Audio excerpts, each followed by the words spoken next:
Hello and welcome to the taster session on a proposed course provided by Totally Academy, which is currently titled From Casino to Sportsbook.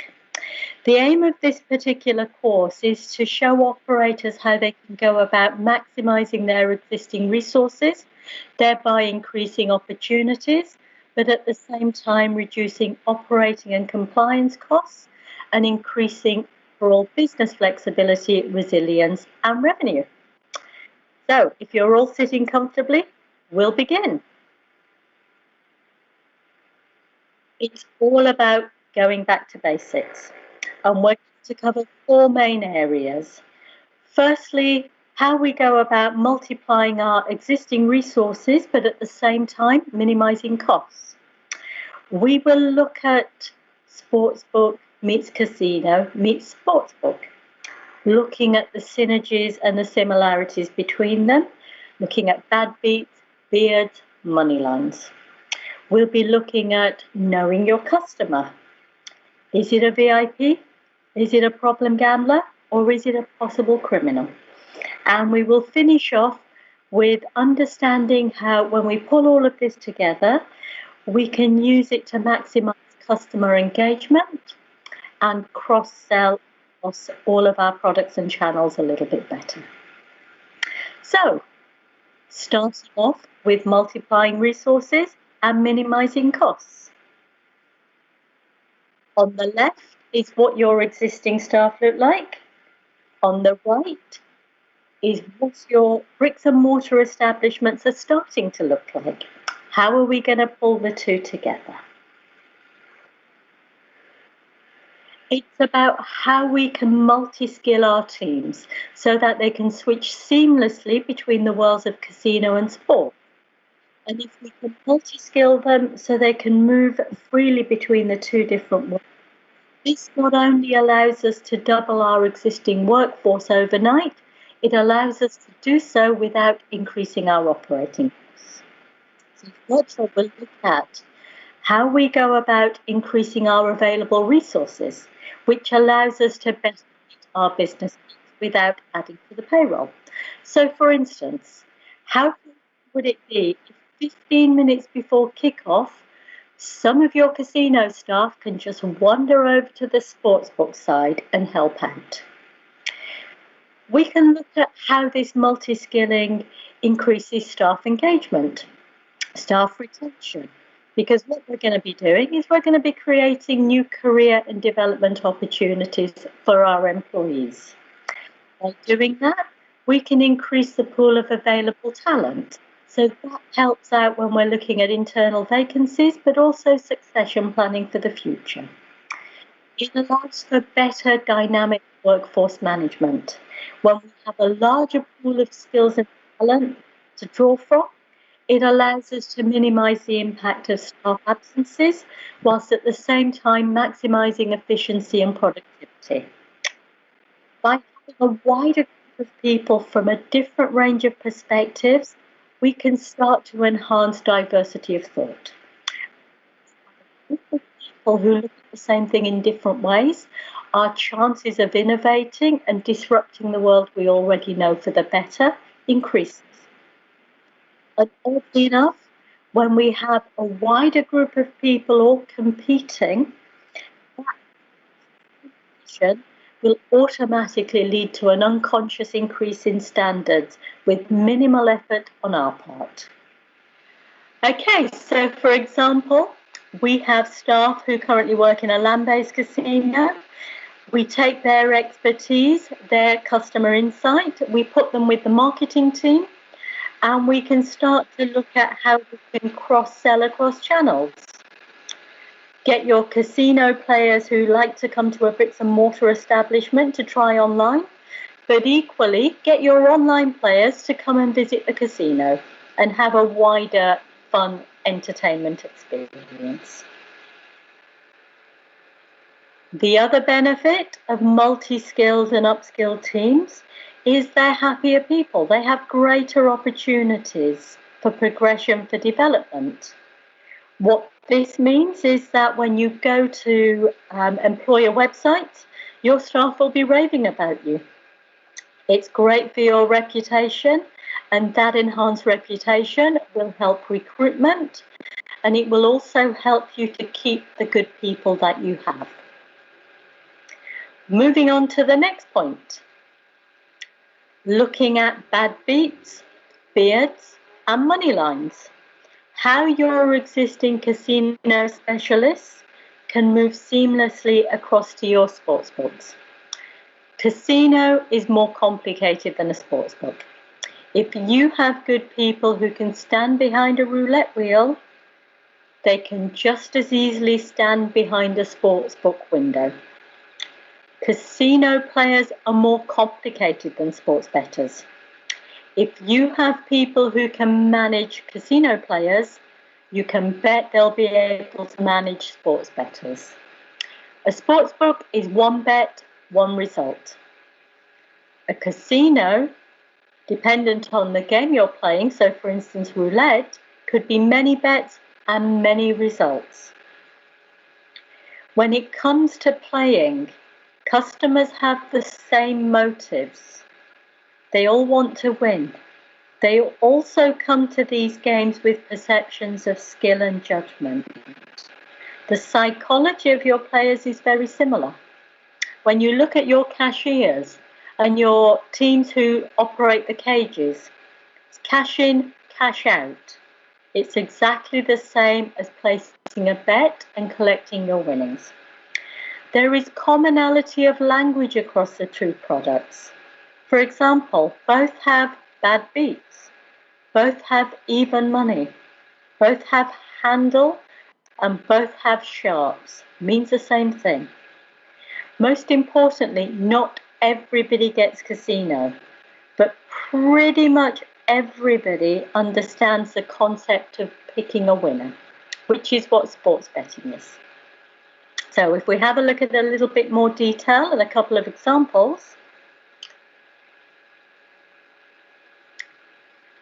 When you look at the different types of bets and winning chances somebody standing behind a roulette wheel has to have in their hand, compare that to what a sportsbook ticket looks like, you can see how easily your casino teams can move across and help out with your sportsbook windows.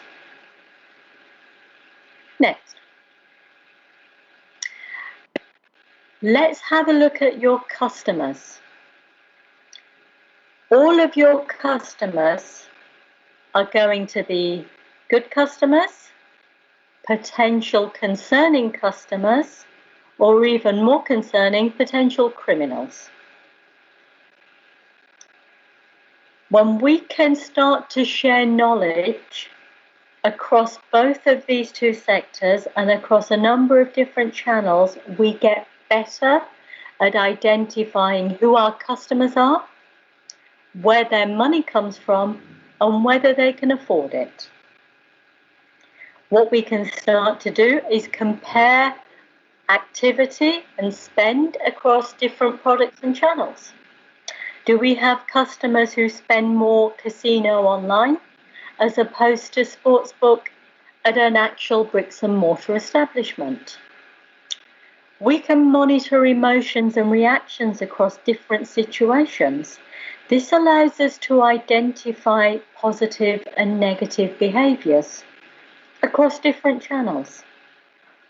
We start to create a global customer profile by consolidating perspectives and information on what we know about these customers across a wider range of touchpoints. As businesses, this allows us to develop multi-product player safety and marketing strategies. And it allows us to develop relationships by matching employees to different specific customer types or customer segments. It allows us to identify optimum opportunities for engagement. Do we have customers who are better interacted with face-to-face when they visit the sportsbook or the casino? Or is it better to engage with them over telephone, or do they prefer online perhaps, and an email? We can look at whether a casino player might be better and be more receptive to speaking with us when they're in the sports lounge, perhaps. We can use responsible play interactions to conduct money laundering checks. We can also use those same interactions to identify early on customers who might be at higher risk, but equally customers who have very little risk and who potentially might be very important players to us. Next, we have people we spend a lot of money on training in terms of surveillance and security. If you have somebody who works in a pit boss situation, their job is to see if there's anything happening on the casino floor which is not working. You can take that same knowledge, you can take the same principles, and you can move them across to your online operations. Similarly, you have people whose job is to be front of house, do KYC checks, look at identity. What we can do is also use this opportunity to share international best practice. We can show you some of the modus operandi of criminals who are operating in Europe across multi-channel operations. And we can start to share some of that with US-based casino operators who now also have a sportsbook and who now also have a digital or an online operation. The more we know, the better we can protect ourselves. And moving on to the final point, customer engagement and cross-selling. This is where it starts to get really interesting and really exciting. How does upskilling our existing teams help us add to the bottom line? This is what our casinos look like traditionally. The next slide shows us what our sportsbook look like at the moment. But the world is changing. So when we start to educate our teams as a team, we can start to look forward to the new and next generation of players. Shared knowledge across both teams allows them to better cross-sell products across different channels. So that could be selling sportsbook to casino players, and it could be selling online and digital channels to land-based players. When we've got a lot of different teams who look and feel different, we can have more natural interactions based on shared interests. For instance, we could have female casino employees selling sports betting to female slots players.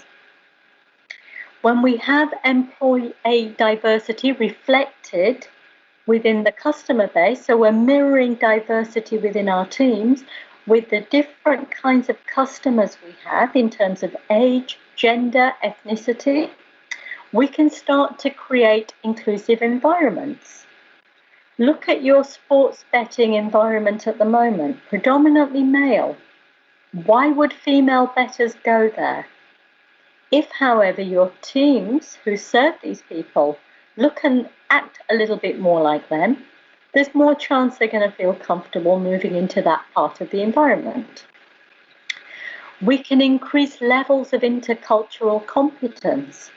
For example, female African American employees will have a better understanding of the preferences of female African American customers.